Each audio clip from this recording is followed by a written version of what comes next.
ఈరోజు నేను చూపించే రెసిపీ వచ్చి ములక్కాడ ఫ్రై. ఇది మా అమ్మ దగ్గర నుంచి నేర్చుకున్నాను. సూపర్ టేస్టీగా ఉంటుంది. మా అమ్మ చేసేటప్పుడు ఒక 5-6 అన్న ఈజీగా తినేస్తాను అంటే అర్థం చేసుకోండి, అంత బాగుంటుంది. ఇది నేను యూట్యూబ్లో కూడా సెర్చ్ చేశాను. నాకైతే ఎగ్జాక్ట్ ప్రాసెస్ అయితే ఎక్కడా కనిపించలేదు, దగ్గరలో అయితే కనిపించింది.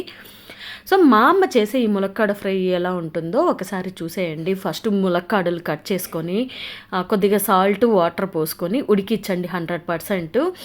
నేను సరిపడా వాటర్ పోసి అయితే ఉడికిచ్చాను. మీరు కొద్దిగా ఎక్కువ వాటర్ అయినా సరే దాన్ని వంపేసి పక్కన పెట్టేసేయండి. ఇంకొక కడాయిలో ఆయిల్ వేసి పోపు దినుసులు, కరివేపాకు, ఉడికించిన ములక్కాడలు కూడా వేసి ఒక 10 మినిట్స్ ఫ్రై చేసుకోండి. అది ఫ్రై అయ్యేలోపు ఈ పల్లీల పౌడర్ అయితే చేసి పెట్టుకోండి. ఇది నేను ఎప్పుడు చేసే పౌడరే, అందుకే స్పెషల్గా ఇక్కడ చూపించట్లేదు.